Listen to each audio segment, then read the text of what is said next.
Community radio ബെൻസിഗറിൽ ഇപ്പോൾ കൊല്ലം അടയാളപ്പെടുത്തുന്നു.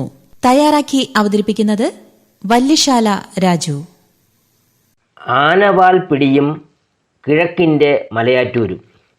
ഓടുന്ന ആനയുടെ പിന്നാലെ ഓടി വാലിൽ പിടിക്കുന്ന അത്യപൂർവ ചടങ്ങുള്ള ക്ഷേത്രമാണ് കൊല്ലം ഉമേനല്ലൂർ സുബ്രഹ്മണ്യ സ്വാമി ക്ഷേത്രത്തിലേത്.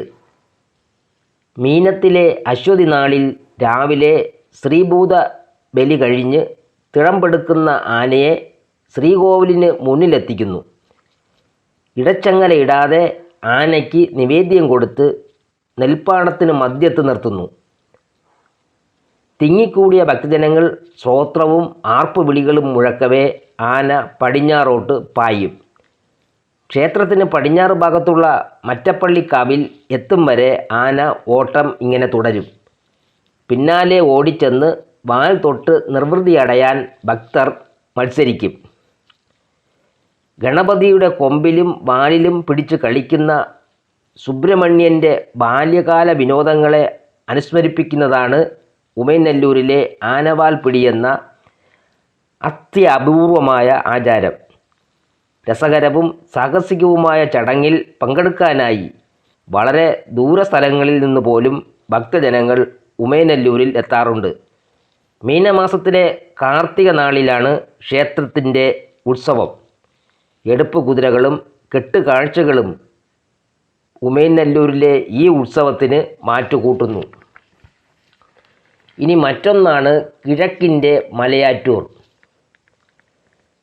കിഴക്കിൻ്റെ മലയാറ്റൂർ എന്നറിയപ്പെടുന്ന കൊല്ലം ജില്ലയിലെ തന്നെ ഉറുകുന്ന് കുരിശുമല തീർത്ഥാടകരുടെ പറുദീസയാണ്. കൊല്ലം തിരുമംഗലം ദേശീയപാതയിൽ സമുദ്രനിരപ്പിൽ നിന്ന് 2000 അടി ഉയരമുള്ള മലമുകളിൽ കുരിശുമലയിലെത്താൻ 328 കൽപ്പടവുകൾ താണ്ടണം. ക്രിസ്തുവിൻ്റെ പീഡാനുഭവങ്ങളുടെ സ്മരണയ്ക്കായി ദുഃഖവെള്ളിയാഴ്ച നാടിൻ്റെ നാനാഭാഗത്തു നിന്ന് ആയിരക്കണക്കിന് ഭക്തജനങ്ങളാണ് മല കയറാനായി ഇവിടെ എത്തുന്നത്. പാറ തുരന്ന് സ്ഥാപിച്ചിട്ടുള്ള കുരിശിൽ നിന്നാണ് മലകയറ്റത്തിൻ്റെ തുടക്കം.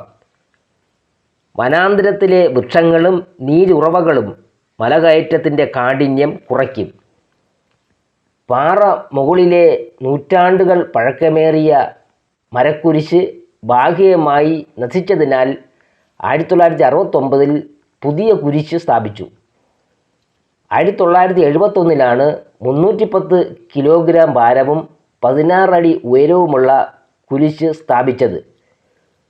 പുനലൂർ ബിഷപ്പ് ഡോക്ടർ മത്തിയാസ് കാപ്പിലാണ് രക്ഷാധികാരിയായിട്ടുള്ളത്. തമിഴ്നാട്ടിൽ നിന്ന് ഭക്തജനങ്ങൾ ഇവിടെ എത്താറുണ്ട്. ഏപ്രിൽ 18 രാവിലെ 7 ഉറുകുന്ന് ഹോളി ക്രോസ് ദേവാലയത്തിൽ നിന്ന് പരിഹാര പ്രദക്ഷിണം ആരംഭിച്ച് ലൂർദ് മാതാ ദേവാലയം വഴി കുരിശുമലയിലെത്തും. കുരിശുമലയിൽ വന്ദനം നടത്തുന്നതോടെ പരിഹാര പ്രദക്ഷിണത്തിന് സമാപനമാകും. വർഷത്തിൽ 2 ദിവസമാണ് മലകയറ്റം. ദുഃഖവെള്ളിയാഴ്ചയും സെപ്റ്റംബർ 14. കമ്മ്യൂണിറ്റി റേഡിയോ ബെൻസിഗറിൽ ഇതുവരെ കേട്ടത് കൊല്ലം അടയാളപ്പെടുത്തുന്നു. തയ്യാറാക്കി അവതരിപ്പിച്ചത് വല്യശാല രാജു.